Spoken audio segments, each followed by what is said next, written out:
कुछ दिनों बाद राधिका का जन्मदिन आ जाता है। दोनों भाई बहन खरीदारी करने बाजार चले जाते हैं। दूसरी तरफ राधिका के माता पिता घर पर उसके लिए केक बनाना शुरू कर देते हैं। लेकिन अचानक गैस सिलेंडर फट जाता है और पूरे रसोई घर में आग लग जाती है। इस हादसे में उन दोनों की मौत हो जाती है। दूसरी तरफ राधिका जब अपने भाई के साथ घर लौटती है तो अपने माता पिता की लाश देख उसके होश उड़ जाते हैं। इस बात से राधिका और उसका भाई बहुत दुखी होते हैं। फिर शाम को कुछ बिल्डिंग में रहने वाले लोग राधिका के माता पिता का अंतिम संस्कार कर देते हैं। इस तरह कुछ दिन बीत जाते हैं। फिर एक दिन, और दीदी, हमारे माता पिता तो इस दुनिया में नहीं रहे, अब हम इस फ्लैट का किराया कैसे देंगे? फ्लैट के मालकिन कमला आंटी तो हमें घर से बाहर निकाल देगी। तुम तो जानती हो कमला आंटी कितने गुस्से वाली है। हाँ पिंटू तो ठीक कहता है, मुझे इसी बात का डर है। इससे पहले कि कमला आंटी हमें बेइज्जत करके हमारे फ्लैट से बाहर निकाले, इससे पहले ही हमें यहाँ से फ्लैट छोड़ देना चाहिए। उसके बाद दोनों भाई बहन अपना सामान बांधकर कमला के पास पहुँच जाते हैं। कमला आंटी, ये लीजिए फ्लैट की चाबी। हमारे माता पिता के देहांत के बाद हम आपको किराया नहीं दे पाएंगे, इसलिए हम दोनों आपका फ्लैट खाली करके जा रहे हैं। अरे नहीं नहीं बच्चों, ऐसा करने की जरूरत नहीं है। चिंता मत करो, मैं तुमसे किराया नहीं लूंगी। तुम दोनों आराम से मेरे घर पर रह सकते हो। अगर किसी चीज की जरूरत हो तो मुझे बता देना। अचानक कमला का मीठा व्यवहार देख राधिका को बड़ी हैरानी होती है, लेकिन दूसरी तरफ उसे बहुत खुशी भी होती है। उसके बाद दोनों भाई बहन बिना किसी झिझक के फ्लैट में रहने लगते हैं। फिर एक रात करीब 12 बजे दरवाजे पर दस्तक होती है। राधिका जैसे ही दरवाजा खोलती है कि सामने उसे कमला दिखाई देती है। क्या बात है आंटी, आप इतनी रात को यहाँ? क्या बताऊं बेटी, आज मैं सुनार की दुकान से गहने खरीदकर घर लौट रही थी, लेकिन रास्ते में अचानक गहनों की थैली कहीं गिर गई। इस वक्त रात हो गई है, मुझे बाहर जाने में डर लग रहा है, इसीलिए मैं चाहती हूँ कि तुम दोनों मेरे साथ चलो। हाँ हाँ आंटी, क्यों नहीं। पिंटू जरा इधर आना। क्या हुआ दीदी? हमें आंटी के साथ बाहर जाना है। इनके गहनों की थैली कहीं खो गई है, उसी को ढूंढना है। और ठीक है दीदी, चलो चलते हैं। उसके बाद कमला दोनों भाई बहन को लेकर बाहर सड़क पर चली जाती है। धीरे धीरे कमला उन दोनों को लेकर पास के जंगल में पहुंच जाती है। अरे ये क्या आंटी, हम तीनों तो जंगल में पहुंच गए।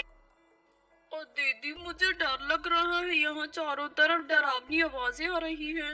हाँ मुझे भी बहुत डर लग रहा है, चलिए यहाँ से वापस चलते हैं। तभी कमला एक बड़ा सा चाकू निकाल लेती है। कोई कहीं नहीं जा रहा, मैं जानबूझकर तुम दोनों को यहाँ लेकर आई हूँ। उसके बाद कमला दोनों भाई बहन को रस्सियों से बांधने लगती है।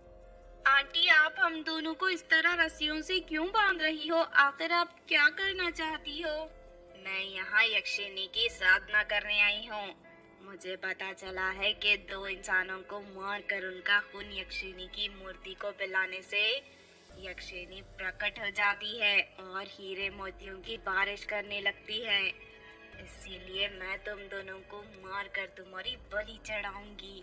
आंटी, आप इस तरह अंधविश्वास बातों पर क्यों यकीन कर रही हो? देखिए ऐसा कुछ नहीं होता, आप हमें छोड़ दीजिए।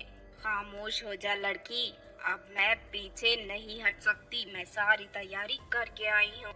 उसके बाद कमला एक मिट्टी की मूर्ति निकालकर जमीन पर रख देती है और दोनों भाई बहन को पकड़कर पेड़ से उल्टा लटका देती है। ओ दीदी, मुझे बहुत डर लग रहा है, मुझे बचाओ दीदी।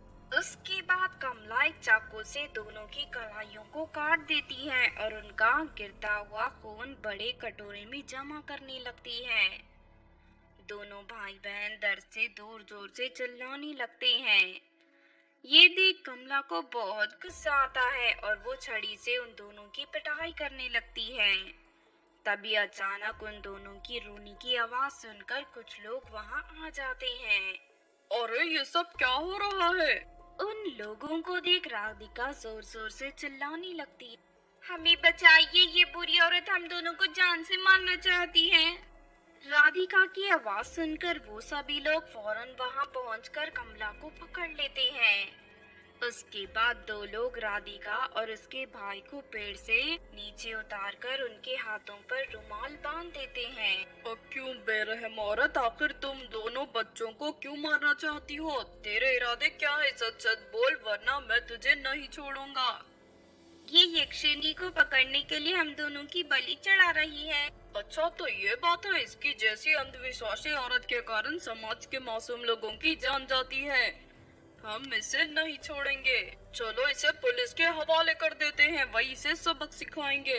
उसके बाद वो लोग कमला को पुलिस के हवाले कर देते हैं और दूसरी तरफ कुछ लोग राधिका और उसके भाई को अस्पताल में भर्ती करवा देते हैं।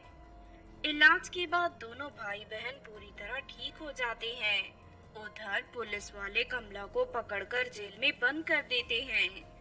इस तरह कमला को उसके किए की सजा मिल जाती है। फिर कुछ समय बाद दोनों भाई बहन अपनी मौसी के यहाँ रहने चले जाते हैं। एक दिन कंचन अपनी सहेलियों के साथ ट्रेन में बैठकर कहीं जा रही थी। ट्रेन में और भी बहुत सारे मुसाफिर सवार थे। कुछ समय के बाद ट्रेन एक घने जंगल में पहुंच जाती है। तभी अचानक बीच पटरी में एक बड़ा सा पेड़ प्रकट हो जाता है। ये देख ड्राइवर फौरन ब्रेक लगाकर ट्रेन को रोक लेता है। अरे ये क्या हुआ, अचानक ये ट्रेन क्यों रुक गई? तभी कंचन खिड़की से बाहर झांककर देखती है। अरे नहीं, पटरी के बीच एक बहुत बड़ा पेड़ मौजूद है। अब ट्रेन आगे कैसे जा सकती है? लेकिन ये कैसे हो सकता है? अचानक पटरी पर इतना बड़ा पेड़ कहाँ से आ गया? इससे पहले कि ट्रेन में बैठे मुसाफिर कुछ समझ पाते, तभी झाड़ियों के पीछे से ढेर सारी चुड़ैलें बाहर निकलकर ट्रेन के अंदर दाखिल हो जाती है। उन चुड़ैलों को देख डर के मारे सभी मुसाफिरों के हाथ पैर कांपने लगते हैं। हे भगवान, अचानक इतनी सारी चुड़ैल कहाँ से आ गई? लगता है ये चुड़ैल हम सभी को मारने आई है। हाँ, तूने बिल्कुल सही कहा मोटे। हम जंगल की चुड़ैलें बहुत खतरनाक है। हमें अपने शैतान को खुश करने के लिए आज बहुत सारे इंसानों की बलि चढ़ानी है, इसलिए हमने ट्रेन पर कब्जा किया है। अब तुम लोग चुपचाप हमारे साथ चलोगे। अगर किसी ने ज्यादा होशियारी दिखाई तो मैं अपने नुकीले दांतों से उसका सीना फाड़कर उसे मौत के घाट उतार दूंगी। फिर चुड़ैलें ड्राइवर के साथ साथ सभी मुसाफिरों को एक डिब्बे में बंद कर देती हैं। फिर अगले ही पल उस पटरी के सामने एक दूसरी पटरी प्रकट हो जाती है और ट्रेन उस पटरी पर अपने आप चलने लगती है। हे भगवान, इस समय तो मैं गर्भवती हूँ। अब ये चुड़ैलें मेरे साथ साथ मेरे बच्चे को भी जान से मार देंगी। हम सबकी किस्मत खराब है जो आज के दिन हम लोग इस ट्रेन में सवार हुए। लगता है अब हम में से कोई नहीं बचेगा। तुम सबको घबराने की जरूरत नहीं है। मेरे पास एक बहुत बढ़िया उपाय है। मैंने सुना है कि सिर्फ उसी इंसान की बलि चढ़ाई जाती है तो शारीरिक रूप से पूरी तरह संपूर्ण हो। अगर हमें मौत से बचना है तो हम सबको अपने हाथों की एक एक उंगलियां काटनी होगी। उसके बाद चुड़ैल हमारी बलि नहीं चढ़ा पाएंगी। कंचन की ये बात सुनकर सभी लोगों की जान में जान आ जाती है। क्या तुम सच कह रही हो लड़की? अगर हम सब ने अपनी एक उंगली काट ली तो क्या सच में चुड़ैलें हमें छोड़ देंगी? हाँ, मेरी बात का यकीन करो, ये चुड़ैल बहुत ही अंधविश्वासी होती है। बलि के नियम के अनुसार अगर किसी इंसान के शरीर का कोई अंग कटा हो तो उसकी बलि शैतान स्वीकार नहीं करता। अगर फिर भी चुड़ैलों ने हमारी बलि चढ़ाई तो उनका शैतान नाराज होकर चुड़ैलों पर अपना कहर बरसाएगा।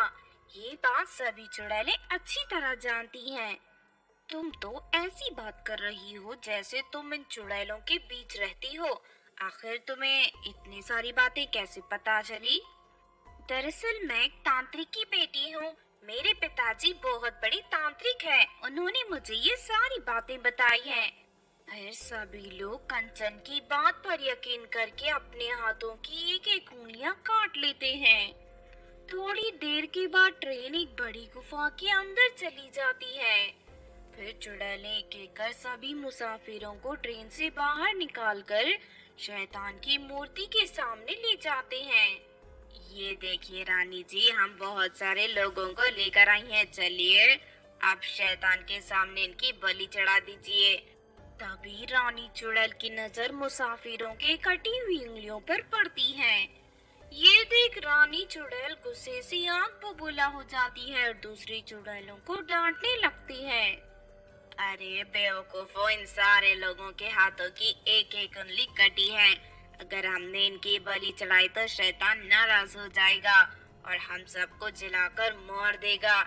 तुम सबने इंसानों को यहाँ लाकर बहुत बड़ी गलती कर दी। हमें माफ कर दीजिए रानी जी, जल्दबाजी में हमने इन लोगों की कटी हुई उंगली पर ध्यान नहीं दिया। चलो अब इन सब लोगों को यहाँ से भगा दो। ये सुनकर सभी मुसाफिर खुश हो जाते हैं। उसके